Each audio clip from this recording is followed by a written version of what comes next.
listening to the Life of Lozo podcast. We are live here at Life of Lozo. He is the funniest, smartest, sexiest guy I know.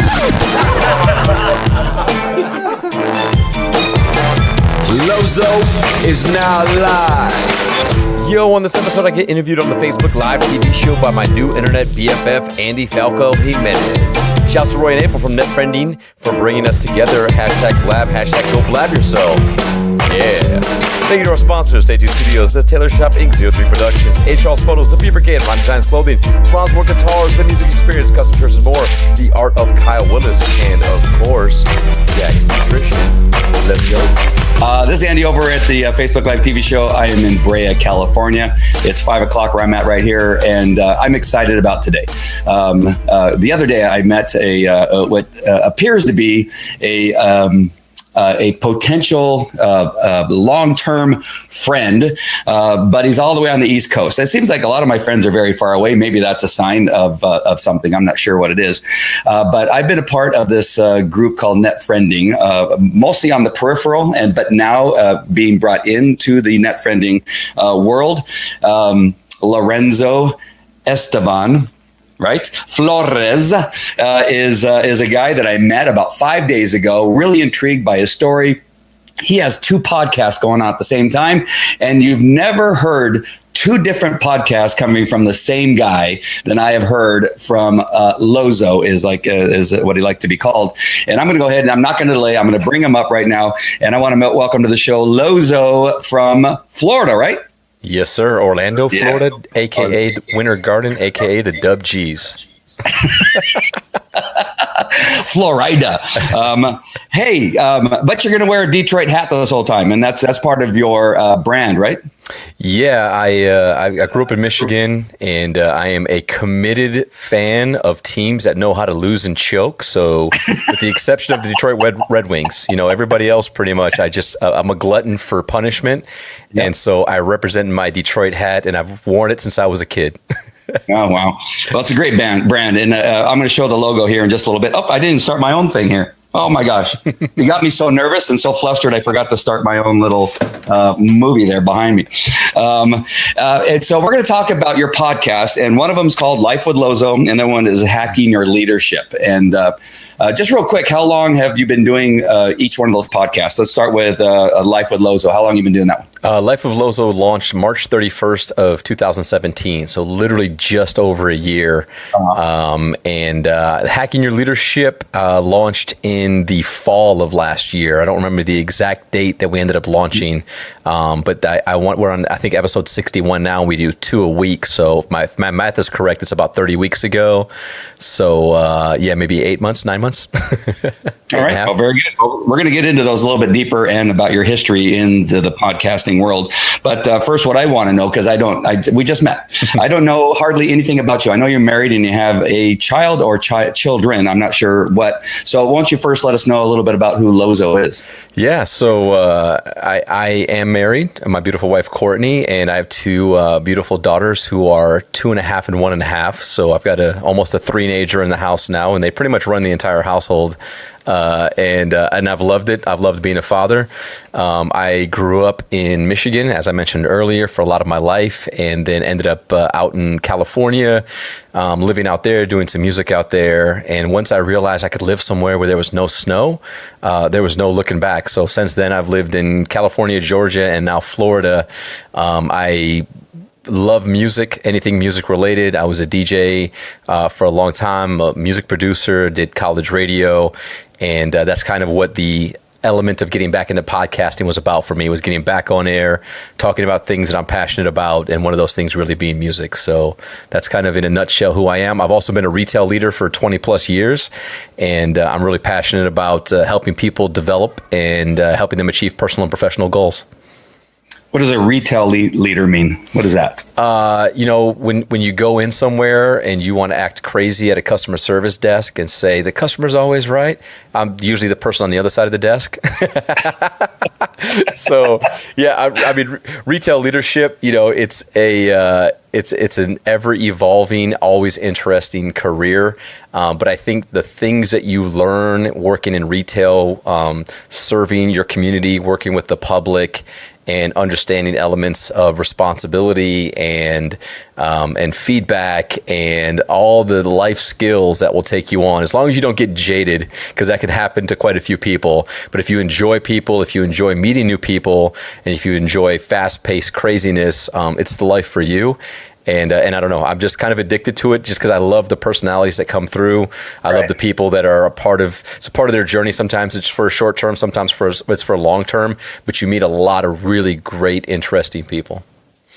Oh, very good. I'm not sure how much you touched on, because for a moment there I had to cut off to change something really quick and then come back. But you talked about your wife. Mm-hmm. Did you talk about how you guys met and how long you've been married? I'm not sure if you talked about that. I did not. Yeah, we met through some mutual friends. The funny part was she was born and raised in California, so literally down the road from you in Yorba Linda. Oh, really? Yeah. So we. That's where I go to church, is in the Yorba Linda. Yeah. So we make the trek out there quite often to see family and friends and everything. And I actually, when I was in California, I lived in Fullerton. So, oh, really? Yep. When I was out in LA for NAMM in January, I stayed in Brea, next to the Brea Mall at the Homewood Suites there. So I'm very aware of that area. Small world. But we've been married for, let me think now. This is the part that she loves that I do, where I act like I don't know when we're married. I think it's been 5 years, maybe 4 years, 3. I think 4.5, maybe. Yeah, she'll love this part of the show. Awesome. Yeah, but no, it was cool. We met through mutual friends, and the cool part of the story was that we were asked to be in their wedding. So we met because we were going to walk down the aisle in their wedding. And then we started talking and started dating, and then she moved from California to Florida, and we've been together ever since. And now we are experiencing the wonderful life that is parenting. Awesome. We're going to talk a little bit about that later on too, because you brought something up. It might have been last night on the B Liver or the B Libers group and the Net Friending group. There's so many groups that we are on. And it's interesting because you brought up the Brea Mall. I was just there maybe 30 minutes ago trying to pick out an outfit for tonight for our little meeting. And I couldn't find a thing. And so I just put on my Houdini shirt, because I used to be a magician way back. And I was trying to bring a little bit of magic to our show. And then, of course, I brought my hat. I still even got the stickers on it. Just, I wanted to be a little bit. I love it. I wanted to be with it for you. And one more thing I want to talk about before we get into the podcasting is I also noticed that you're a ring guy or ring master or something with MMA. What's that all about? The ring master. The ring master. Yeah. So actually, it's funny because the T-shirt that I'm wearing, 850. So I'm actually on the board of directors for the Josh Saman MMA Foundation, and Josh was a UFC fighter that passed away a little over a year ago. Oh, wow. And so we do a bunch of scholarships for up and coming combat fighters and really helping people that want to achieve, their dream or live out their ability to fight. And so a very close friend of Josh's and somebody that I met a long time ago puts on local MMA events throughout Florida and Georgia. And, we were talking about the foundation and doing things to help out. And we had a meeting one day, and he said to me, "You got a really good voice for radio. Have you ever done ring announcing before?" And I was like, "Never have, outside of just acting funny and imitating Michael Buffer." And he goes, "Would you be interested?" I said, "Sure, why not?" So I actually, this Saturday, Orlando Live events here in Orlando, April 7th, Combat Night Pro 5, I will be announcing in the ring. So it'll be a good time. I'm glad I know you, because maybe somehow I can get some tickets in the future. I love MMA. I love it. My daughter's a huge fan of McGregor. That's right. Name? Are you Conor McGregor? Yes. Are you aware of what he did today? No, but she told me to watch his documentary on Netflix because it was super good. But what happened? He decided to attack the bus at the Barclays Center with a ton of fighters in the bus, throwing chairs, breaking windows.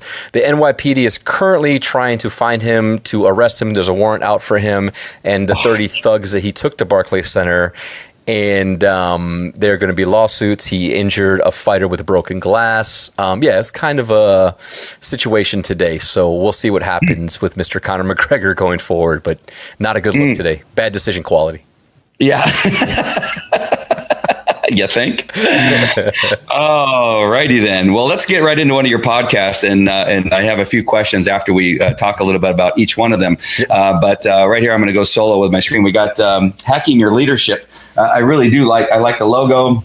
Little mic there looks really cool. What I love is that you have a co-host or a partner on that show, and the two of you really seem to have a good connection and really talk about some really truly good business stuff. Just a couple of titles I looked at recently, which would have helped me when I almost had about 500 employees at one time. And a couple of titles are: do you let your employees fail enough? That's a good topic. Do your employees dream of doing something else? Almost every one of my employees dreamed of doing something else and left and took all of my stuff and did it themselves. And then development versus delegation. Huge. Those are just three of the topics that jumped right out at me. Where did this podcast come from? How did you guys come up with the idea? And who's your partner and all that? Just give me all the details. Sure, absolutely. So my partner is Chris Stark. I've known him for 13 years. I actually stood up in his wedding, and he's in California. And we were really good friends. We worked together for a while with Best Buy in California at a special time when the company was doing something they called customer centricity, and there was a lot of employee empowerment. And he and I led a team around training and leadership training. And a lot of the idea was for us to kind of look at, reassess the training materials from a corporate standpoint, make them more organic and make them more actionable and based more on theory than anything. So we were really in deep with a lot of that programming for that company. When I decided to do the Life of Lozo podcast last year, I did a couple of episodes of the show, and immediately people started saying like, "Hey, why don't you talk about leadership? Like we've known you as a leader. You've been a leader all over the country.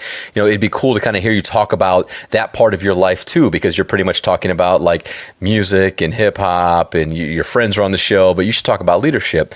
So I said, okay, and I went on my LinkedIn and I sent some messages out to a bunch of people and said, "Hey, I'm going to do an episode on leadership. Would you mind sending me a question?" And so a bunch of people did. And so I forwarded those questions to Chris and I said, "Hey, would you mind being on the Life of Lozo podcast? And here's my idea. I just want you to ask me these questions that I've never read, and I'm going to answer them." And I said, "We'll see how this goes and if people like it."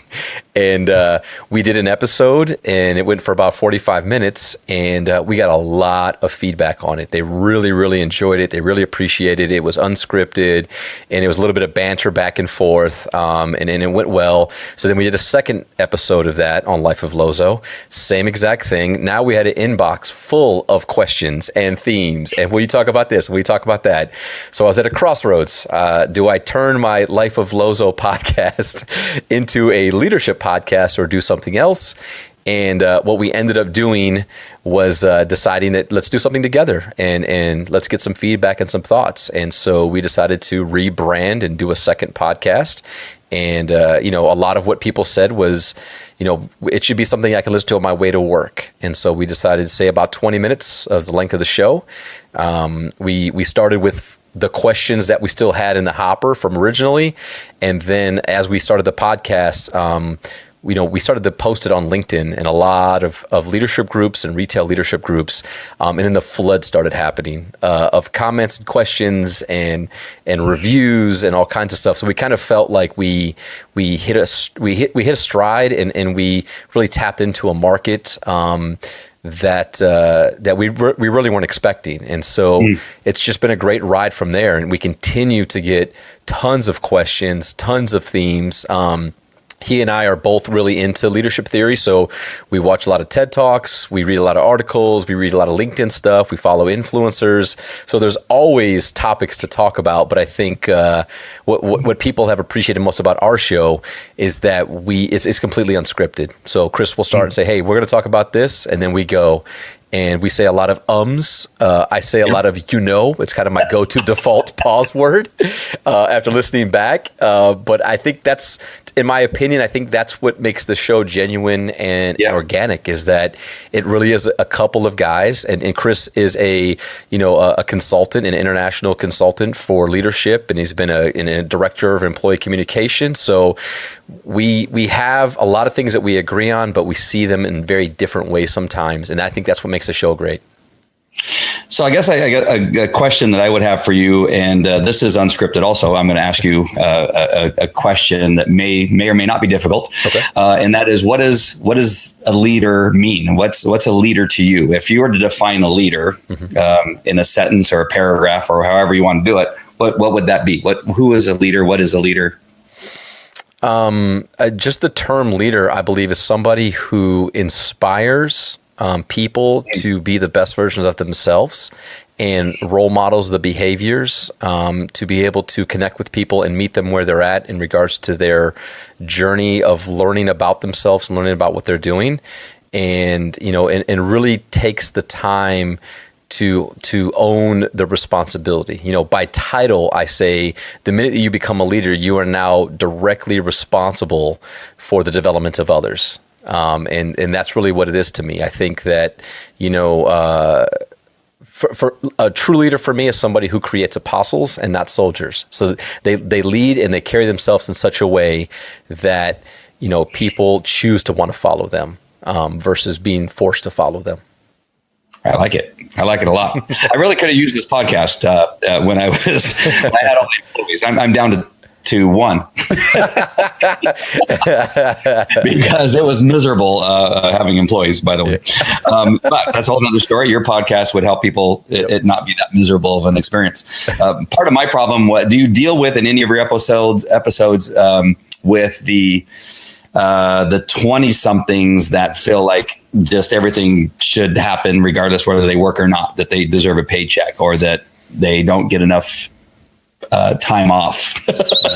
Or is there anything discussed about that, or is that only my experience? No, there's a ton. We touch on the millennials, and we touch on this generation, and I think what we try to do there is really understand that what used to be leadership and now the concept of social leadership, right? We've had a shift in culture where people, and especially the millennials right now, they have a different expectation of leadership. They have a different expectation of work.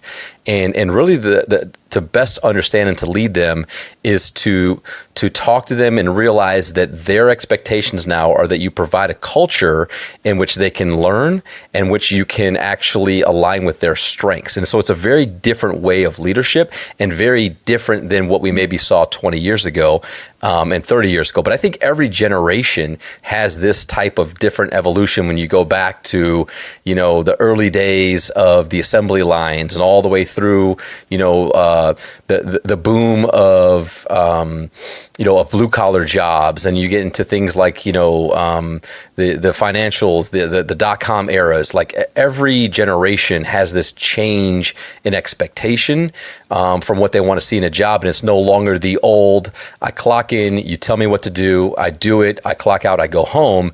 And I think the internet is mainly the reason that exists now, is that our ability to see what other people do, our ability to get information very, very quickly, and to be able to form our opinions makes it such that this generation has a different expectation of leadership. So we talk a lot about, how do you inspire? How do you motivate? How do you connect with this generation where maybe they just have a completely different view on how and where they want to work? Because at the end of the day, if you look at, many people that are leading in many industries across the board, they're young leaders. There's a ton of talent in this generation, but I think that there is this transition period where the leaders that have been here a while or are used to one style are now understanding they have to adjust what they're doing, and it's difficult. It's not easy because it's a whole different way of looking at the business and looking at how your people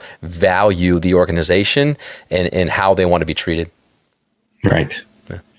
Well, I can sit here and talk about leadership for a very long time. You bring up so many points, and I wanted to respond to a couple of them, but we'll never get to the life of Lozo, which is a completely different thing. I want to say an urban environment. You got your business environment, and would urban be okay? Is that okay to say? Sure, absolutely. Yeah, because I mean, it truly is. It's two different people.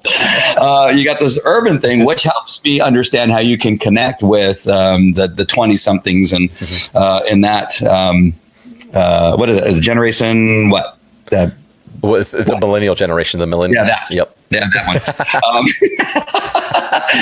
one. Because the life of Lozo is so darn different, and it's based on music. Is that correct, or is there more to it than just the music aspect? It's pretty much a show based on everything that I'm interested in, which is a whole lot of different crazy stuff. The initial concept of the podcast was I was going to only talk about 1990s in the hip hop era. Like that was it. That was the initial idea. I was like, I got this pegged down. It's going to be awesome. I talked to a bunch of my DJ buddies. I talked to a bunch of my hip hop people, and I was like, this would be great. And I started talking and vetting the idea through all my friends, and over the course of me asking people, like, would they be on the show? What would it be about? How would I do this? People started saying, well, the thing that makes this show kind of cool and unique is that it's you. Like, it really should be about you and what you're into. And like, hip hop can be a part of that, but you're also into MMA, and you're into small business, and you have a lot of interests in, you social media, and you like to meet people, you like to interview them, you're very curious. So why don't you make it about you? And that was kind of weird, but I'm always taking feedback. I'm always open to ideas. So that's kind of what it came down to. I said, well, it'd be kind of cool if I did a show that was like, I don't know, like my life, like the life of Lozo. And I was like, oh, okay, that's what it is. And then I was like, now I need to design. I need to figure out a graphic. And I actually created the Detroit face with the beard right there. And then I reached out to my boy Anthony, who lives in Tampa, A. Charles Photos, and said, dude, I need help because I think this is kind of cool, but I'm not sure. And he was like, the head is awesome. Everything else you created is garbage. Let me help you. So all props to him. He came up with the idea. He came up with the logo. It's awesome. And it's funny because I can pull up pictures of the last 30 years and I'll find one at every age in a Detroit hat. So it seemed to work. It is awesome. I love it. Yeah. There was a question brought up in a chat that we're involved in about personal branding. And so don't let me forget to talk about that too. I mean, there's so many things that we could talk about right now, but that definitely is, I think, what you have going for you is that personal branding. You're going to be easily recognizable as you grow and get bigger and go forward. That definitely is a great job. Actually, do you have that as a tattoo by chance? Not yet. Yeah, I'm still kind of weirded. Like, do you put your own face on your own body? Is that body modification? Is this, I don't know. It's kind of weird. I have all kinds of T-shirts and stickers, though. That's for sure. Well, I need some of those. I got you. So before I go into these questions, I just want to know a little bit of what your thoughts are about podcasting. Why podcasting? Why not try to find a way to take this on, terrestrial radio or Sirius XM or whatever might be available. How did you come about that you decided I need to do this and now I'm going to create a podcast? Was there any thought put to it, or is this the only choice? No, it was, I did college radio for a number of years, and I really enjoyed radio and just the idea of being able to connect with people over voice. It was just something that I enjoy doing. And so when I was thinking about, last year I turned 40, and I was like, well, 40 is a big year. I want to do a couple things. Let me think about what are the things that I'm really, really passionate about, and what are the things that bring me joy, and in doing some type of media and talking about things that I love to talk about. I was like, that would be cool. So I started doing some research. I'm a big podcast fan. I listen to a lot of different podcasts. So I said, maybe that's the angle. I looked at internet radio, and I realized, I'd rather have full control. I'd rather talk about whatever it is I want to talk about. And I'd rather also, commit to something that I know I can do and not overextend myself. And so I figured, a podcast that I can do once a week, would be something I could control, something that I could do. And I think it would be a lot of fun. And, the other thing about podcasts that's unique is that you can listen to them and do other things. You can listen to them on the way into work, while you're walking the dogs, while you're at the gym, at night on your computer, people at work. I've got a lot of friends of mine that work in office environments, and they have work to do, but they pop in headphones and they listen to the show. And I get text messages on Friday mornings when the show comes out, and they're laughing or they're giving me feedback and all that type of thing. So for me, it just seemed right. It felt really good, and I said, this would be something cool to do. And I jumped right into it, and it immediately took me back to my college days, being on college radio, and I felt comfortable.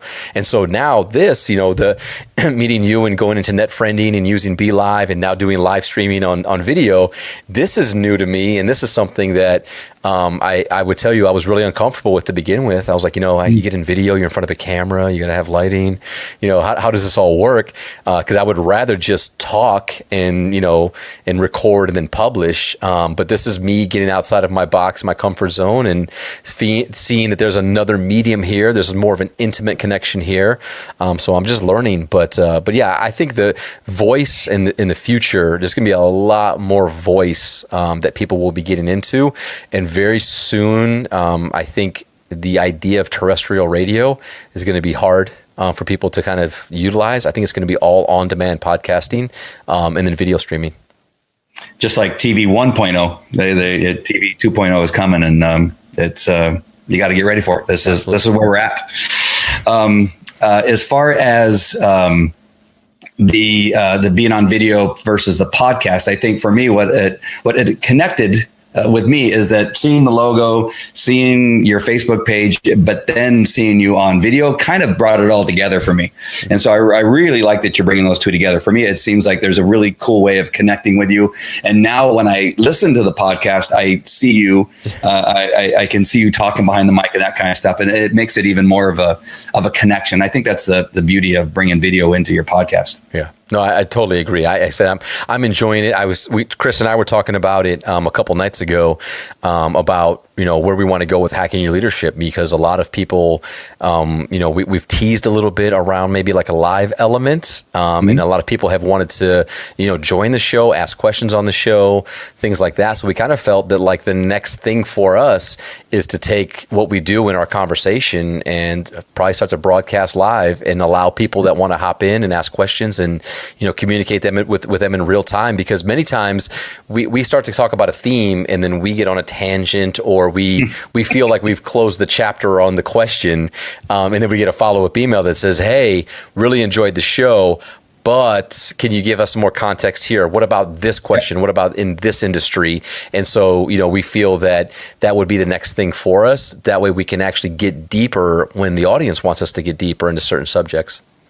Yeah. So I'm going to take you through a little exercise, because now we know a little bit about the hacking your leadership and the life of Lozo, and the two differences. And this was what was so intriguing to me, and probably one of the things that triggered my message to you. Let's do an interview.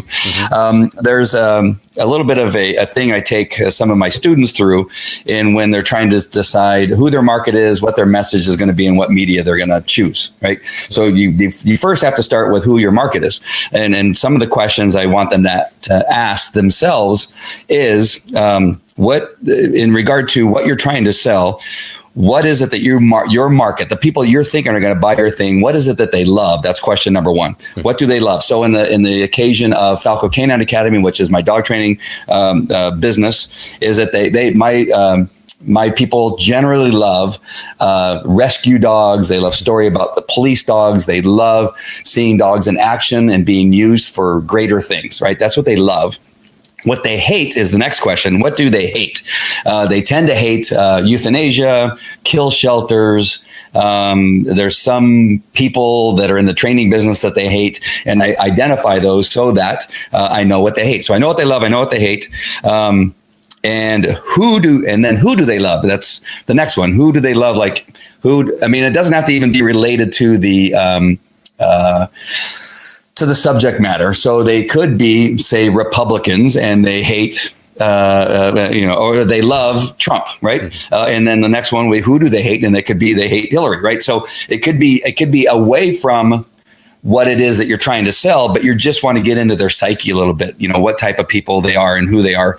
The next one is, after who do they hate, is what do they really want? So what do they really want out of life? I think the people in the dog training business, or at least the people that follow me, knowing that I'm a police officer, knowing that I'm a Republican, knowing all these things, I get a better idea, because I accidentally or on purpose bring some of these things up once in a while. And so, of course, I repel the people that don't like my message. But in relationship to what do they want? They want somebody that is, an expert in what it is they do and really makes a difference in their dog. They want to not have their dog jump on people when they come through the door. They want to be able to take their dog out for a walk and not be embarrassed. So I identify those things. And the only reason I'm telling you this is so you have an idea of what you're going to answer when I ask you these questions about each one of the podcasts separately. Yep. And then the last question is, what do they perceive as getting in the way of what they want? And so then we talk about that, the knowledge of, at least for dog training, what tool to use, what collar to use, what leash to use, what steps do they need to take before they get to the end result. And so that is that they perceive that not knowing that information is what's getting in the way, or the wrong collar is being distributed to them. So that's just an example of how somebody might use that in a business. So to get started, for the Life of Lozo, for that audience, for that market that you're trying to reach, those people, what is it that they love? They love 90s hip hop, and they love, the nostalgia with, when they grew up. So like that audience and that crowd, for the most part, is 35 to 45. And they really, really enjoy remembering back to when they were in, middle school, high school, college, and when, a time when there was a lot of music that was happening. It was very regional, everything from, hip hop growing from East Coast, West Coast, down South, Midwest, to then the grunge movement, to, some of the college rock movement. There's a lot of things going on in the 90s. Mm-hmm. So a lot of my audience for Life of Lozo is actually within my age bracket.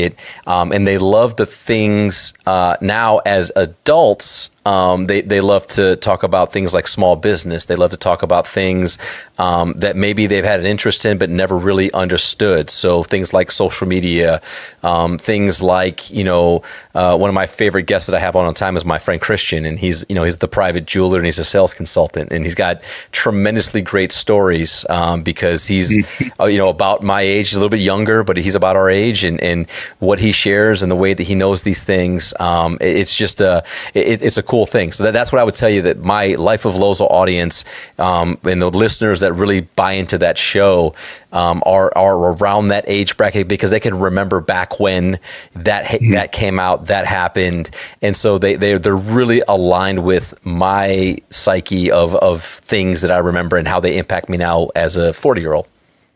Nice. Mm-hmm. So hacking your leadership, what do they love? They love personal development, and they love to hear from leaders who are willing to admit mistakes, to give advice, and to be really transparent. That's what they love. Nice. Mm-hmm. I'm already identifying, it seems to be two completely different things. Yes. Which when you listen to, and just on approaching the things they love, your voice changes, mm-hmm. your persona changes, your language changes, and you're speaking in a way that your Life of Lozo audience, I think, loves. Yeah. And you speak right to them. And then you got this whole corporate guy on your leadership, which, and your voice is completely different. It's and then you go, LBC Compton. No, you don't do that. Okay. So for your Life of Lozo, what do they hate? They hate fake. They hate posers. They hate culture vultures is a term that we utilize. What is that? Culture vultures. So people that, claim to be really passionate about those things, like specifically in the hip hop industry, where they say that, there's like, as an example, right? Somebody who could care less about, the hip hop movement, the four elements of hip hop, the things like that, yet they want to start a urban hip hop t-shirt business, right? And it's like, what's your street cred? What have you done? What are you doing? How are you helping support the movement, the culture, right? So we have that in cops. They're called security guards. Right, exactly. Mall cops, right? Sorry if you're a security guard and you're watching this. I'm just kidding. I'm not sorry at all. This is Life of Lozo. See, there's the voice. I'm going to have you do that later on too. No, that's good. I'm sorry, I cut you off with my little thing. Yeah, no, right. No, they just hate disingenuine, people, and I think people that are not open, to learn new things and to be comfortable with who they are. Nice. Yeah. Hacking leadership. What do they hate? They hate fake leaders who are all about themselves and trying to move up the corporate ladder. They hate being told that that they're not good enough or that they are incapable of, getting to the jobs they want to get to. And they hate being jam-packed with theory and almost being talked down to as they're not smart enough to get what needs to get done. And they hate the political elements of how this day and age, many times, hard work doesn't actually equal opportunity. Leadership. The very first one you said is that people that try to climb the corporate ladder. Mm-hmm. Is that how you worded it? Yeah. Leaders that are all about themselves and put themselves first as the priority. Like their priority is to get themselves promoted, not to make their people better. Oh, okay. Yeah. No, that makes sense. Yeah. I was just wondering how somebody goes up without climbing the corporate ladder. Oh, no, you need to. Yeah. Got it. All right. Back to the Life of Lozo. Who do they love besides you? They love Tupac, they love Biggie, they love DJ Premier, they love the Wake Up Show. They love Sway and Tech. They love the people that have gone out and helped push this culture forward and been genuine and been real. Nice. Yep, I could have answered that one. Yeah. That was good. And hacking, I don't know why I have to keep looking at hacking your leadership. I should remember by now. Hacking your leadership, who do they love? They love Simon Sinek. They love John C. Maxwell. They love, leaders that are inspirational. They love leaders that take the time to get to know them and to understand what motivates them intrinsically. And they love the leaders that can connect with them outside of just what they get paid to do when they work a job. How about names? Back to the names. You said Maxwell. Maxwell, Sinek, Laszlo from Google, Elon Musk, Tim Cook, Steve Jobs, Zuckerberg, Gary Vaynerchuk. They love Gary Vaynerchuk. I love Gary Vaynerchuk. Joe Rogan. How about Tim Ferriss? Tim Ferriss, yeah, I'll throw some Tim Ferriss in there. How about some Joe Rogan's probably on the Life of Lozo? Oh, yeah, he's a little bit of both. So I have an interesting concept about Joe Rogan's show that I want to bring into leadership. I just won't spill the beans just yet. Okay. What about Dave Asprey? You know about Dave? He's Dave Asprey. Yeah, Bulletproof Coffee. Yeah. Oh, yes. Yes, I know Bulletproof Coffee. Yeah, they love TEDx talks. Yeah. Yep. All right. Nice. All right. Who, Life of Lozo, who do they hate? Ooh. Who, the names. I want names. They hate Lil Yachty. They hate almost every name with Lil at the beginning of it outside of Lil Kim and maybe Lil Wayne. They'll give him some credit for that. They hate people that will not pay homage or respect those that are pioneers of hip hop and those that truly came from taking it mainstream, not because they wanted the money, but because they wanted to tell the story of what was going on in their cities and in their neighborhoods. Nice. I did it again. Hacking your leadership. Who do they hate? Hacking leadership. They hate Bernie. No, I don't know. Yeah, you know what? Politically, I don't know. I don't know that I could define who they hate because we have a pretty good crosscut of listeners. This is part of the exercise. You got to find out who they hate. They hate Chris because I'm a better host. I'm trying to hit him. Yeah. Do we get? I saved it. Almost came out the nose. No, they hate. They hate the memes. They hate the videos of people that constantly attack this generation because they don't understand it. They hate being told that they're entitled. They hate being told that they are here's a great example of people that they hate. I saw a meme the other day where somebody posted something and said, and back in our days, we didn't have to put labels on things that said, do not eat this, right? And I said, well, the funny thing about that is that the reason why the label exists is because we ate it, right? Like that's why the label's actually there. Because you're judging this generation by saying like we didn't have it. Well, yeah, but I didn't grow up with seatbelts when I was a small kid, right? Like we tend to forget that that we did a lot of dumb things in our generation, including MTV Spring Break for many years. But we didn't have the ability to document it, right? We didn't have social media. We didn't have YouTube. We didn't have a camera phone every other block. And so when you and I did really dumb things and we got away with it, nobody saw it, but maybe a couple friends. And we cut our pinkies and say, I swear we'll never talk about this again. Right. So it's just that, I think they hate that. That being told who they are. And I think all generations do. Yeah. I ate a few guppies out of Lake Dolores and followed that with a drink of a beer. But I never snorted a condom. I mean, that's one thing I never did. I'm not sure that I would do that ever. You haven't lived, Andy. I'm gonna hit you with the with the April. I don't think I got any names on your hacking your leadership for people that they hate.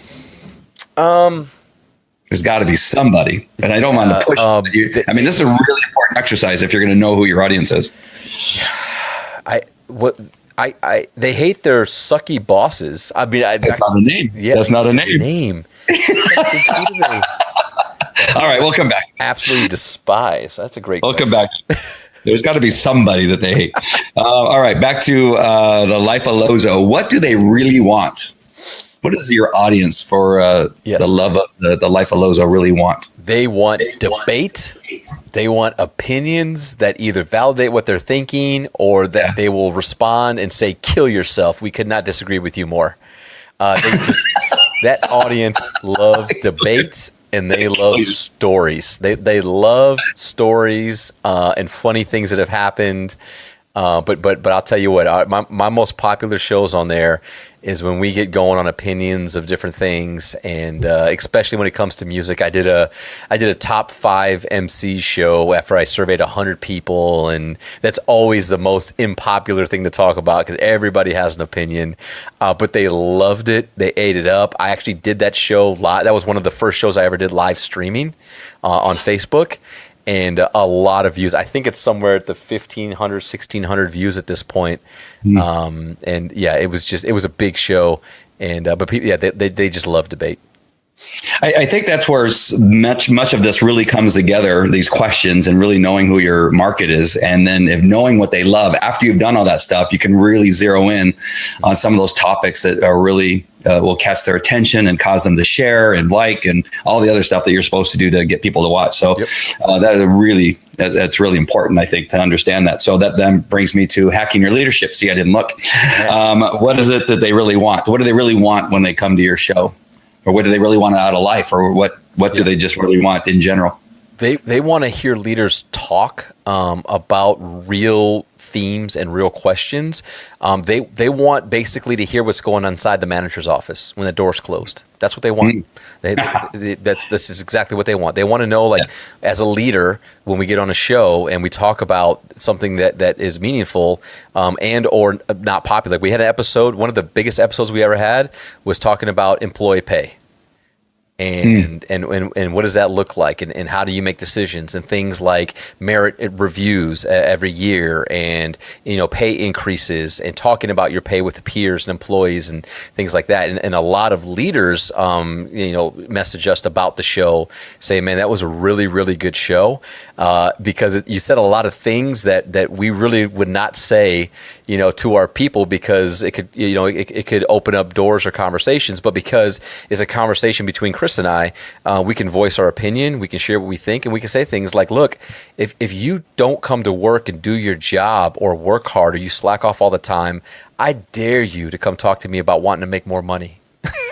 Right? Yeah. Because it's not going to be a good conversation for you. And that will never happen. Well, it will happen in some instances. But, when it comes to proper leadership, that's just not a conversation you would normally have with team members. But for people to understand it and to hear it, like, that's the type of things that we talk about. So that's really what our audience wants, is to hear two leaders talk about real things, as if we're the only two in the room, which is kind of what we do. Awesome. Life of Lozo. These are hard. This last question is the hardest out of all of them. But for Life of Lozo, what do they perceive as getting in the way of what they want? What are some of the things that get in the way of just being able to chill and the chill? See, I'm using the lingo. Chill and get what they want out of your show or out of life. Yeah. What is getting in their way? Out of my show, I've gotten this feedback from my good friend Kyle Willis, who says, You talk too much when people are telling stories. You need to shut up. Let them finish the story. Kyle always wants to hear the story, and he wants to hear people just work through their thoughts. And it's fantastic feedback, because if you listen to the show earlier on, I would do a lot of verbal affirmations while people were talking. So you get a lot of, yep, okay, yep. And I didn't realize that while I was thinking that was showing that I was paying attention, to the listener of the show, it's really annoying. And the person talking can feel like, well, I guess you want me to shut up so you could ask me another question. So that gets in the way, I think, in some episodes. When I have too many people on at the same time, that can get in the way of getting through our content or getting to finish things, because it can go awry. What gets in the way of their life? That is a really good question. I think there's a danger in holding on too much into the past and kind of like that idea, like that Uncle Rico syndrome from Napoleon Dynamite. Yeah. Right.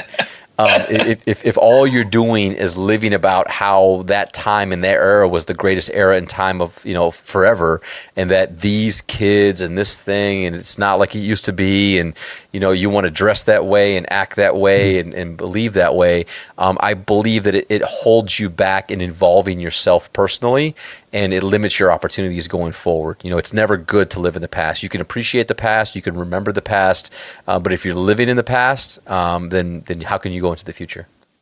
Yeah. So you think Flava Flav has been holding on to that clock for a little bit too long, or? Yeah, he got beat up in Las Vegas a couple weeks ago by somebody. That proves the point. Put the clock down. Right. Yeah. Leave that life alone, Flavor Flav. All right. For hacking your leadership, what do they perceive as getting in their way of maybe either success or becoming a leader or being a leader? What's getting in their way? What they perceive is leaders that won't give them a chance. That's what they perceive, is that I don't get my chance. They don't listen to me. They don't appreciate my ideas. I worked hard. I didn't get that job. That's what they perceive. I guess what the reality is, a lot of them don't want to work that hard. That's just the truth. Like, to actually come in to be the best version of yourself every day and to put in the work that should get you noticed, to get you an opportunity, is very heavy lifting. But I think that the perception that we hear a lot about is my leader. And, hey, if your leader told you that you need to come to work on time before you get promotion to full time, that's not your leader's fault. You need to come to work on time, So I think that's the perception that's holding them back, is they want to shift the blame of their lack of execution to somebody holding them down, when that's just not the case. Nice. So let's talk about the Life of Lozo really quick. With all those questions and answers in mind, is your show giving them what they need to get past the things that are holding them back? How do you feel you're doing on that with your show? I think yes, because since my show is not just 90s hip hop, and I'm bringing in people that are our age that have started small businesses, people that are our age that have gotten into social media and made careers out of that, people that are our age that have gone on to do consulting, and I'm bringing in people that appreciate the same things that we appreciate, but have then moved forward in their life, and they've taken that hustle and that era, and they've applied it in a different way. So as an example, I had Brooks Whalen on my show, and he does something called Local Goods Market, where he works with all the local creators in Jacksonville, Florida. And he's built a website where if you buy local, he'll actually deliver that local item to you wherever you are in Jacksonville.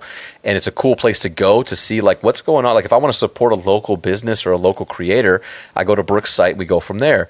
And it's successful. And a lot of people go there, and there's more and more people that are getting in it. He's vetting to go onto that site. But the other cool thing that he did was he started a video arcade and like brewery.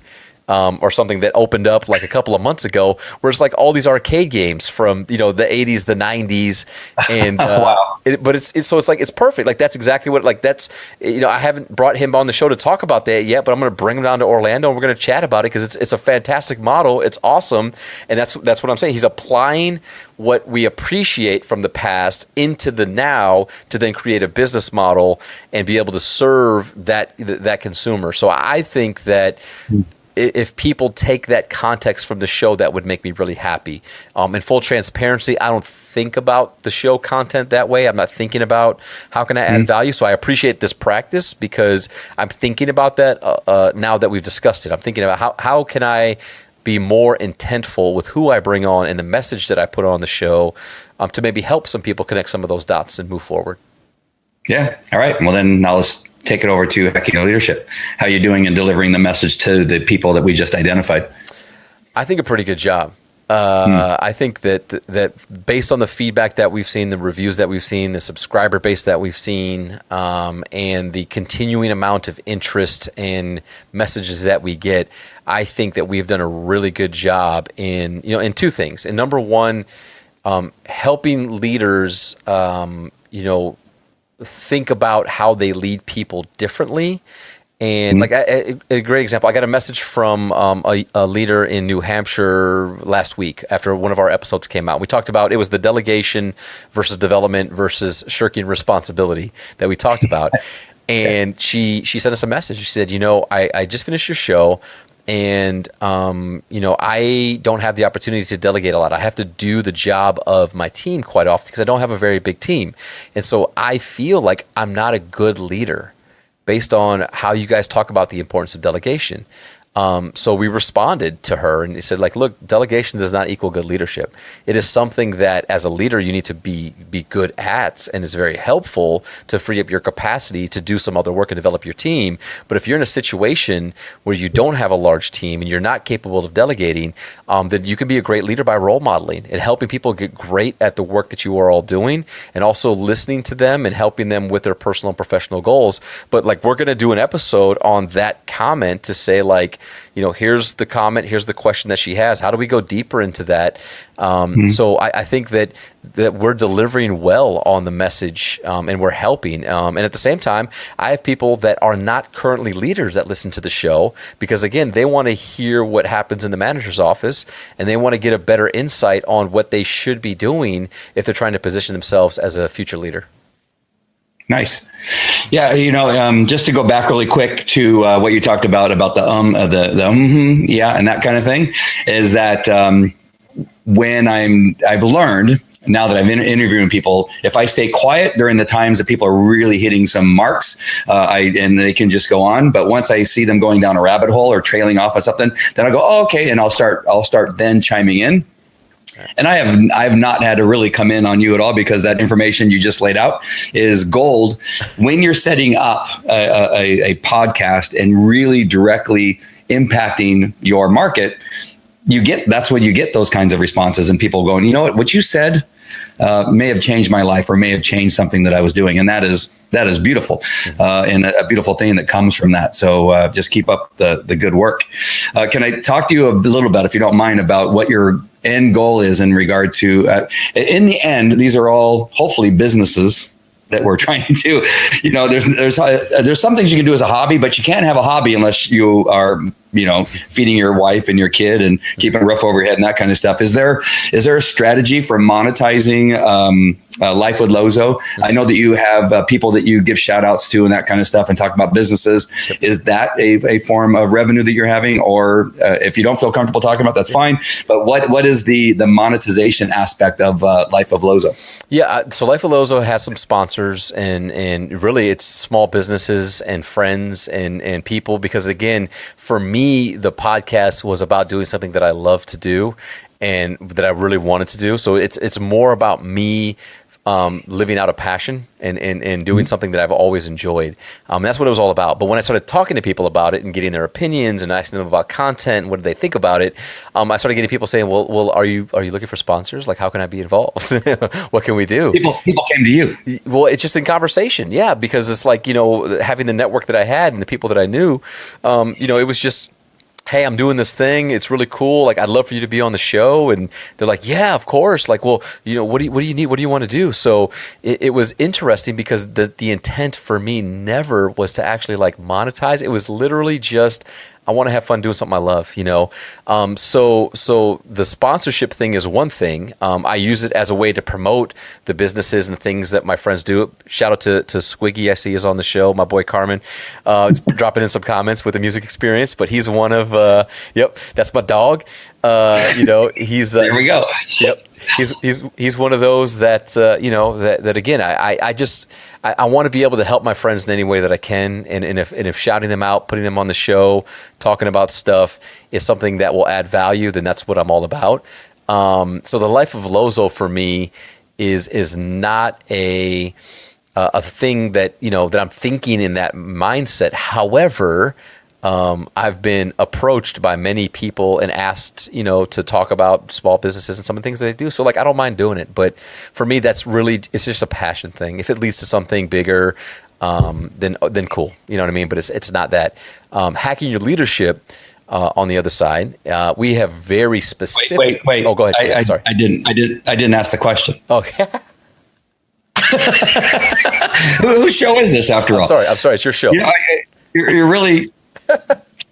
No, just wait really quick. I'm just joking with you. But just to go back to the Life of Lozo, I mean, that is like, it's something else to hear you say that just people just start asking how they can give me money, right? There's so many people doing podcasts that are struggling to try to find somebody to sponsor the show, that are struggling to try to have somebody give them, just a little bit of money just to mention their name on it, that kind of stuff. And so, is there a trick to that, or is it just you had a network of people that that were following you already? How did that all happen? I think if you live life by doing things and expecting nothing in return. I think if you live life that way, and you just put yourself out there and you try to add value to people in any way that you can, and when you meet great people, you help them. That's just kind of my mantra I've lived in life, and something I try to constantly do is that, the one thing that we can control and have is our time. And if there's a way that I can help somebody achieve what they're trying to achieve, then I feel good and I go to bed at night and I feel like I've done something good on the day. And I just think that was the thing. Is like, honestly, like I didn't go and ask because it was never about that. It was just that I have a pretty good sized network and people that I've met all over the country in different ways and different reasons. And as I mentioned, it was something that I was doing, that it was a passion about mine. They asked to be involved, and so I get it. I got a lot of friends that do podcasts now, like in this world, and I know what you mean, like how to monetize and how do you get sponsors and how do you go out there and hustle. And yes, you absolutely can. But again, it's just two different approaches to it. We talked a little bit about this on Net Friending the other day, but like if what is in your soul and your core is to just see the world in a way where like, how can I help add value and how can I pay it forward for people that did it for me?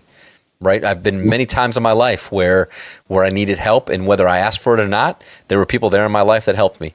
So like for me, it's just that's the game. That's what I want to do. It's what brings me joy. It's what I want my daughters to do when they grow up. So like that's just how I see it. So again, like I don't know. That's just what happened, and I'm very thankful for it. But again, I also don't like, you know, it's weird when people want to do that stuff for you. It's really cool. But it's also like I'm not sending billing statements. You know what I mean? Like I'm not trying to even continue it unless they really want to, because again, like it was never about that. So, you know, I don't know. Yeah. How does the word relationship fit into that? Is that the key? Building relationships? Absolutely, 100%. I think it's what's the relationship based on? You know, I know we were a part of a chat earlier this morning, very, very early this morning, about Yes. relationships and what do people perceive them as, and what are friendships and how do people perceive those? And again, like I think if you just live life, and you know, I saw a TED Talk a while ago. We actually showed it to some leaders around givers and takers, you know, and are you a giver or are you a taker? And I think, you know, if you just go out and give and expect nothing in return, it always comes back full, you know, in different ways. So for me, it was the podcast. For me, it was doing things for people and trying to be of value and trying to help people because they're great people, with never expecting anything in return. And so when I said, hey, I'm going to do this podcast thing, people wanted to help me. And I appreciate that, and I accepted their help because why not? Yep. So now, hacking your leadership, I get the sense that this is a great opportunity, whether you agree with this or not, that you, over the episodes, you and I'm so sorry, what's his name again? Chris.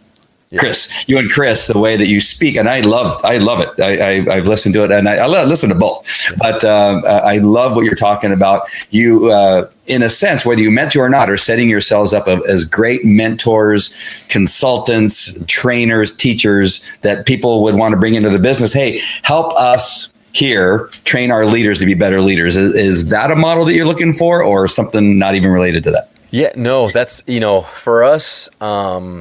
It's a passion project. We've been approached by sponsors. We've been approached by companies that aggregate podcasts that they see in the top 10, top 20 of iTunes business, and we've been there a few times. And you know, they want to be able to put, you know, ads in and that type of thing. And what Chris and I, you know, talked about from day one was like, this is actually about the people. This is about like, let's just try to make a difference. If we can help a couple of leaders that are struggling, or if we can help a couple of people understand the reality of what they should be doing to get them, you know, where they want to be in their careers, that's the thing that we appreciate the most. We treasure every one of those emails, every one of those questions, every one of those text messages.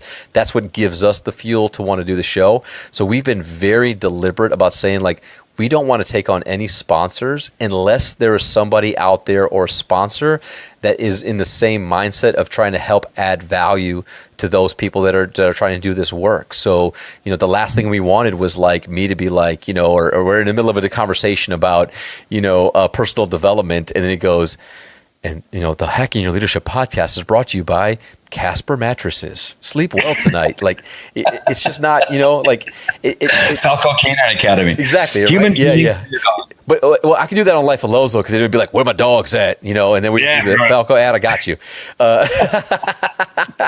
But no, we've really talked about it, because it's like, hey, like there's an opportunity here, and what do we want to do? And the answer was no. The answer is, let's just keep doing our thing. And I think what we're both working on right now are other platforms to which we can share our message. So, you know, one of the things that, again, last year I've been working on for almost 3 years now, my bucket list item number 2 is my leadership book, which is actually complete, and the foreword is being written right now and should be out this month. Right. And so nice. It's my leadership platform. It's something I've talked about on the podcast as something that I'm really excited about, you know, getting out there. But again, the podcast isn't the means to try to sell people anything at all. It's just, again, another thing that I want to be able to do for myself and get done. You know, Chris does his consulting, and it helps people with social media and employee communications. So the podcast has been really great, because it's allowed us to have some attention of people that now want us to deliver more content in different ways. And that's kind of what we're just trying to do. Fantastic. So, gosh, I'm trying to think where to go next because I have a couple places that I think we've already covered, and there's no sense going all over again. But one thing I want to ask you is, who do you follow? Well, who are the people that you follow? You've named people that your market likes, but who does Lozo follow? Who do you use as a mentor or just follow just to get some great ideas? I've got a list of personal mentors of mine, leaders that I work for currently, leaders that I've worked for in the past, that I reach out to constantly to get, thoughts and perspective on.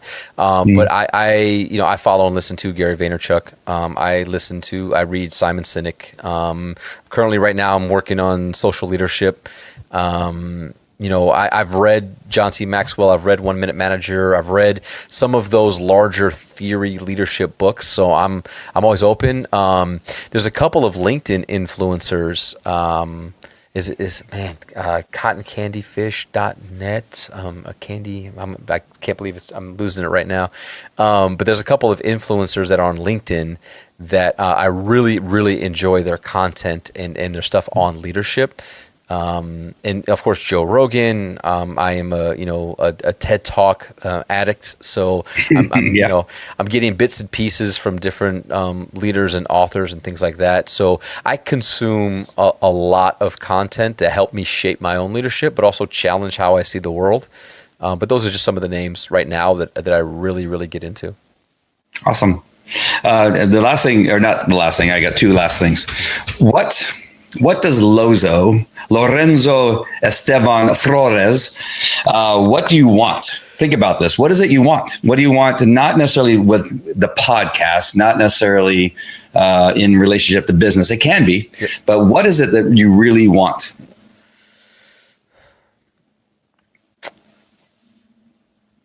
I want people to put 150% into the things that they're passionate about. And I want people to look in the mirror and realize that the only thing stopping them from achieving the work that they want to do and the dreams that they have is themselves. And that's just what I want. I want people to understand that every one of us is uniquely powerful enough to make things come to fruition. We all come from different backgrounds. We all have things that are positives. We all have things that are negatives. Many people have been told that, you can't do it by whether it's bosses, teachers, parents, friends, whatever. But if people would go all in on what they love to do, and at the same time look in the mirror to make sure that I heard this quote the other day. Does your action match your aspiration? Right? And if the answer is no, then you're never going to achieve what you want to achieve. Right. Yeah. Yeah, I think there's something in every one of us that can change somebody's life or change the world, and everything in between. And so there's something that that you have to offer. And if we just mess around doing crap, that will never be achieved. I have no other way to put it. But everybody has something. If you would find out what that thing is, that passion, and go for it, you could literally change somebody's life. That's really important. Yep. All right. I need to know, you could do 1 or 3. That's actually, the question is for 3. But what are 3 goals or dreams that are so insane? What are some goals or dreams that are so insane that if you told your friends, they would laugh at you, and if you told them? Mine is, I want to own an island, and I want to own a mountain, and I want $1 trillion. Right? Those are, see, you laughed. Oh, I love it. But those are my goals and my dreams, and that's what I'm striving for. What would be your 3, if you have them, or just 1, goals or dreams that if you told your friends, they would laugh at you? I want to live during the time of a time machine being created. Oh, Not that I would necessarily go. I just want to know it's an option. Well, now I got to ask, where would you go? What time would you go to? Yeah, man. I'd go to the streets of New York in 1994. Wow, really? What? Forget it. I wouldn't even go there. I was kind of there with a gun on the hockey team. We played hockey. Yeah, that was a little dangerous. Yeah. No. I would want to go back to like the Greek philosopher time. Yeah. That's what I want to go back to. Just based on history and things that I've read, I would really love to understand how we made that leap, how people existed at that time and were able to really put together so many things in different ways. That's intriguing to me, and then the second thing I would do is I want to go see the pyramids being built, whether it's by aliens or people in water. I don't know. I just want to go. I know. I got to know that. All right, that's one. That's one goal or dream. What? Give me another one.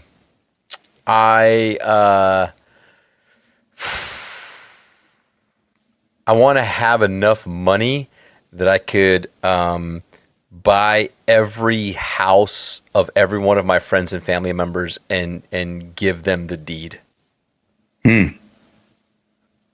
That's achievable. I know. That's not even laughable. That's achievable. It's a lot. I want to win the lottery and do it. I want to win the lottery 4 times in the same week. Oh, that's cheating. That's cheating. It has to be with hard work, elbow grease, and you got to get it done. Absolutely. All right, one more. I'm gonna force you to give me a third. I want to DJ the first party on Mars. That is a good one. That is a really good one. And I want to do it wearing the Space Jam Air Jordans and the Occupy Mars Tesla shirt that I own. That's what I want to do.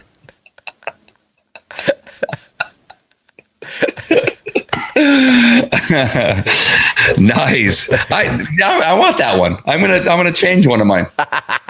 Maybe the $1 trillion. I don't have to necessarily be the DJ, but I want to be at your party on Mars that you're DJing. Absolutely. It's going to be out of this world. I have almost nothing to say after that. Wow. That is, I don't even want to ask another question because that is fantastic. Damn, I wish I would have thought of that. Son of a... Well, I hope you didn't mind me taking through the exercise, but it was really intriguing. And again, I want you guys to make sure and not only listen to each one of Lozo's podcasts, but I want you to subscribe to them. That really means a lot to people when you do that. I have my own podcast, of course, and I always love that when I see people subscribing, and it helps with sponsorships, whether you want them or not. Apparently, Lozo doesn't want them, but I'll take them. Just hand them over to me. Right. But just subscribe and listen and really get into it. And I really think you'll enjoy both of them. I know that I do. And I like to listen to them back to back. Life of Lozo, Hacking Your Leadership, and then going, what the hell? That is not, I mean, the voice is similar, but you got little things that you do in Life of Lozo that is just so interesting. Is it easy for you to do? I mean, does it contact when you are on Life of Lozo on the mic? Is it just I don't know, just you? Which one is you actually? Yeah, they're both. I mean, it's me. It's who I am. I think it's just it's the environment. When I'm on Life of Lozo and I'm comfortable and I'm talking to friends about stuff that I'm curious about and interested in and things that I'm passionate about, that's just who I am. When I'm talking to Chris about leadership, I take it serious. You know what I mean? I think it's because of the fact that I've had such tremendous mentors in my life that have made such a major impact on who I am and where I've gotten to. That I know they took it serious. So I kind of feel this overwhelming responsibility to not make a joke about it, but at the same time have some fun and be real and be honest with it. But it's one of the things that I say, it's what keeps me up at night is like, am I really living up to my mantra, right? Of that I care so much about my people that I want them to wildly succeed. That's a heavy responsibility. And so I think it's just a mindset change. And when we're talking on Hacking Your Leadership, and because it's unscripted, as I'm giving examples and answering questions, I'm literally watching the faces of people that I've led or that have been on teams that have been mentors of mine. And that's how I see it. I get passionate about it because I think of them. And I think of if they're listening right now, this may change what they do tomorrow, which will completely change their life potentially. and lead to them being able to take care of themselves and their families in a much different way. Yeah. Yeah. You know, what you do with the two podcasts reminds me of a friend of mine here. I don't know if you know KFI Radio when you lived here. KFI Radio is an AM station, but it has a huge reach. It goes all the way to Utah, all the way down to San Diego, all the way up to Sacramento. It's got a strong signal, and it's a huge audience. And there's a gentleman, Neil Saavedra, and he hosts a show called The Fork Report, where he talks about food, right? And he has another show that's called The Jesus Christ Show, where he is Jesus Christ, who answers the phone and answers questions to people's questions about the Bible, about Jesus. And he says, but his voice as Jesus Christ is very welcoming and soft and very. And then when he's talking about the Fork Report, oh yeah, we're going to eat these more, and it's completely different. And then he does commercials, he does sound bites and commercials on the show.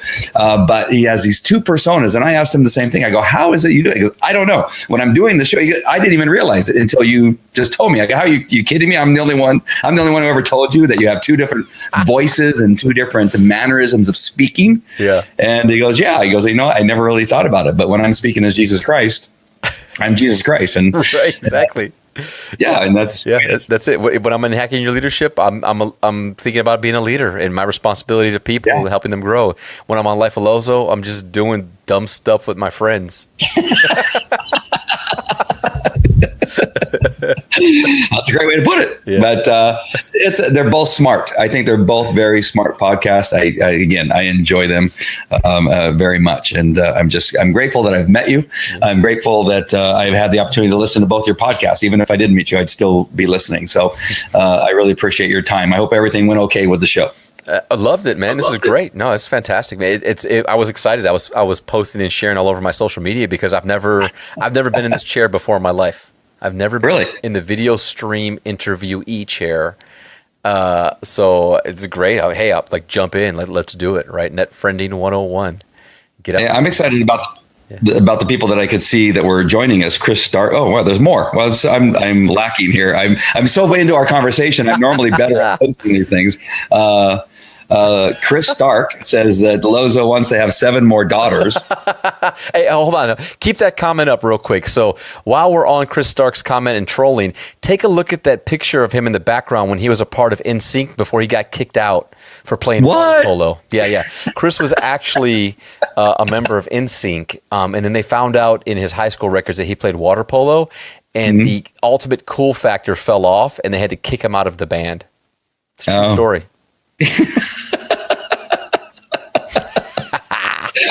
He says that you want to finally be loved. Yeah.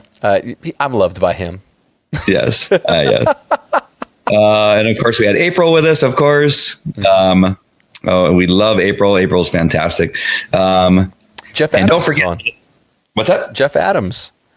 Yeah, that's what I was getting to. You got the famous Jeff Adams. You guys are nearly neighbors. He's in Florida also. Florida. Do you know Jeff Adams? No, but I've just started to watch some of his stuff because he's all over BeLive. So I was saying this the other day on the show that I'm new to the platform, so I'm just trying to consume as much content as I can and kind of get to know the characters that are there and how they do things and how they use the platform.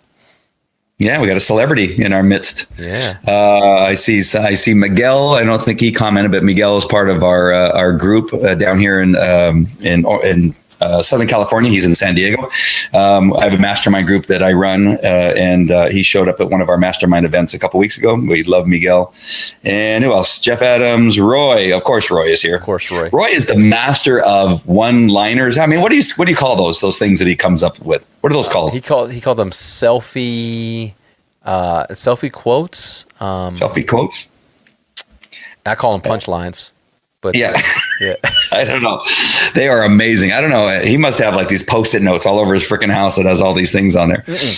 Carmen, how do we know Carmen? What's Carmen's story? Where in the world is Carmen Mark Di Giacomo?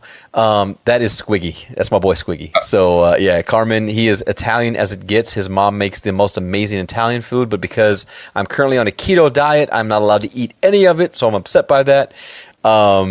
But Squiggy, really, really good friend of mine. He runs the music experience, and he's the gear editor for Loudwire. So he was the reason why I was out in California at NAMM, and just a really, really good dude. And he does the music experience. So all the big rock monster shows that happen across the whole country. So like Rockville, Rock on the Range, there's a Bourbon and Beyond, where, like, as an example, in Jacksonville, there's like Ozzy Osbourne plays one night, Foo Fighters play one night. Nice. So he does this music experience where he has vendors and musicians, and he tells the stories of Fender and Gibson, or Fender and he's gonna kill me. I said Gibson because we don't really tell the Gibson story because they're not there, but Fender and Dean and Paul Reed Smith PRS and things like that. But he also does something called the student experience, where he brings kids in every city. They do this. They give them backstage tours. They introduce them to all the people that are in the music industry. Many times it's musicians, but also managers and graphic designers and promoters and stagehands, to say, like, if you have a passion and love for music as a kid, there's actually this entire ecosystem of jobs that you could do and still live your passion. So he's very passionate about that. Wow, fantastic. Yep. And now that I know somebody that knows him, I can get some tickets to some of these shows that he puts on. Oh yeah, we'll make. You got to come out and podcast and do some media for us. We'll be good. Yeah, awesome. Here is an example of Roy's power. If you don't enjoy meeting people, guess what? People won't enjoy meeting you. That's an example of what he comes up with on a regular basis. There's a quote for just about everything, and that's Roy's superpower, apparently. What else we got here? Battle of the baseball caps. DJ Lozo in the house. DJ Lozo. Nice. All right. Well, this has been fantastic. Again, is there one place you want people to go, or should we just tell them just to listen to the podcast? Yeah, listen to the podcast. We've got websites for everything. So hackingyourleadership.com, lifeoflozo.com. The book coming out is visionclaritysupport.com. But all the podcasts are on Apple Podcasts. They're on Google Play. They're on Overcast, Pocket Cast, Podbean. You name it, they're out there. And soon to be Hacking Your Leadership Live, I think on Be Live here and on Facebook Live is what we're going to end up doing. So looking forward to that. Wow. Yeah. Really? Yeah. Look at you climb up the corporate ladder. I'm just trying to get a bigger reach. That's all. Did you know that I've helped about 900 something people become #1 best-selling authors? I'm not sure if you know that. But, I did read that. I read that in your bio. I read that. Yeah. You got five books out? 8 #1 best-selling books. I have about 15 books that I've written. So 15. Anyway, we're not here about me. We're here about you. Oh, it's all about you, Andy. All about you. Well, Lozo, I've been looking forward to this conversation that we've had, and I'm so happy again that we've gotten together and gotten to know each other. And so let's keep it going. Oh, definitely. You will be on the Life of Lozo podcast, so expect that. Nice. Yes. And we may do it on Be Live, and then I'll just record the audio, because like I'm doing with this show. And then we'll make some more content, because content provider is king, Andy, as you well know. And but yeah, and then we'll do my side of things, and then we'll really get some some hip hop trivia questions. Nice. I'm going to be one with my urban self. It's all I'm good. I'm going to have to get an urban dictionary. Awesome. And yes, thank you for joining us. Don't forget, on Monday, I'm going to be interviewing Tracy Rasmussen Enos about LinkedIn. And so we're going to be going deep into LinkedIn. I am just not, I can't figure out LinkedIn. I have a LinkedIn profile. I need help. Tracy's going to help us understand it. So if you're struggling with LinkedIn, or you know all about LinkedIn and want to know some tricks of the trade, Tracy definitely is the person to be listening to. So on Monday, we'll be talking about Tracy. So tune into the Facebook Live TV show for that. And with that, thank you again, Lozo. I appreciate it that you took the time to be here. Go kiss your daughter goodnight, and your wife, whatever happens after that. All right. That is it. I'll talk to you later. Take care. Bye-bye. Peace.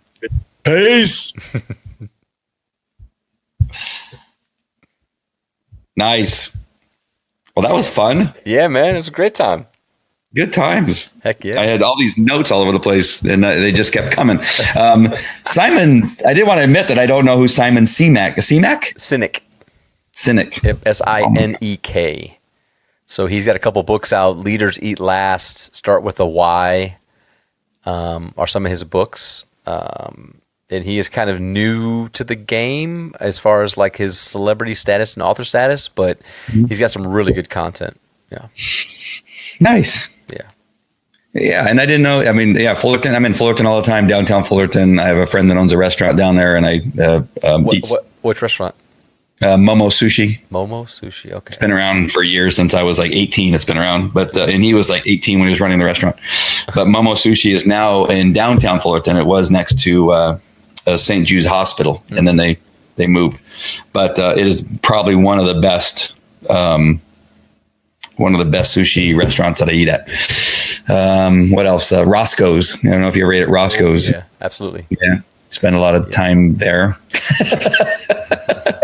Champs. You ever go to Champs? Yep, absolutely. Been to Champs. We just went to off of not downtown Fullerton. What the heck is that? Sports man. It's by the bridge. When you go under the bridge, it says Fullerton on it to the right over there. You throw peanuts on the floor. Yeah. Man, what the heck is that place called? Heroes. Yes. Yeah. That's literally, I went to Heroes when I was back at home. You got to hit In-N-Out all the time. Got to hit El Torito whenever we can. Got to hit the Hat for pastrami sandwiches. So let me ask you. So Courtney, my wife, her best friend, like from childhood, her name's Brittany Carpenter, because she married Kent Carpenter, who was a canine officer, and they live in Yorba Linda. So I think he's a part of the Yorba Linda canine team. Brea, probably. I'm sorry, Brea. Yes, the Brea canine team. Yes. I do know. Do you know Brent? I know of him. I think our paths have crossed a few times. Yes. Sure. Yeah, because he's got the dog, and they've had dogs at the house, and so when I saw that you did that, I was talking to my wife about it, and she was like, he has to know him or of him, and because it's just too much of a small world, because their whole life is canine. Yeah. I was president of the Orange County Police Canine Association. I have a long history of dealing with all the canines here in Orange County for years. Yep. So I'm not sure. I have been dealing in a lot of court cases involving canines. So some of the police officers aren't happy with me, because I actually have had to, unfortunately, look a little cross at some of the cases, and so cops don't like it when you do that. But it was necessary. They couldn't get the dogs to let go of people, and some things were happening. So, cool. But anyway. So it depends. It depends on what his view is. Some people know exactly why that's important for the canine world, because if we don't take care of, what it is we're doing and how we're using the dogs, we'll lose them. Absolutely. And so it's important. But some people get their feelings hurt when somebody perceives that you've gone to the dark side. Sure. And I have not. They want me on that. They want me looking at those things critically and doing what I do best. Yeah. So anyway. Just in case you talk to him and say, "Oh yeah, he's a dick." Yeah. Well, the reason he's saying it is because he's one of those. He might be one of those guys that think that I'm not paying homage to our bros. Right. But I am. Yep. It's kind of like the hip hop, right? You got people that really deserve to be followed, and others that are posers. Yep. Exactly. It's a pain in the ass. Yep. All right, so I'm gonna let you go, and again, this is awesome. I really appreciate it. I'm looking forward to whatever we can do next. Yeah, no, 100%. We'll definitely set it up, and we'll do a Life of Lozo podcast. We'll have a really good time, and we'll talk music, and I'll get to interview you and go a little bit deeper, which will be fun. Yeah, man, for sure. But hey, I definitely appreciate it, man. I'll get up and get this thing going and sharing it out and pushing it out there for everybody. And cool. I might go crash Net Friending if they're still on. Yeah, me too. Yeah, I'll be there with you. All right, cool. All right. Take care. Yep. Bye. Bye.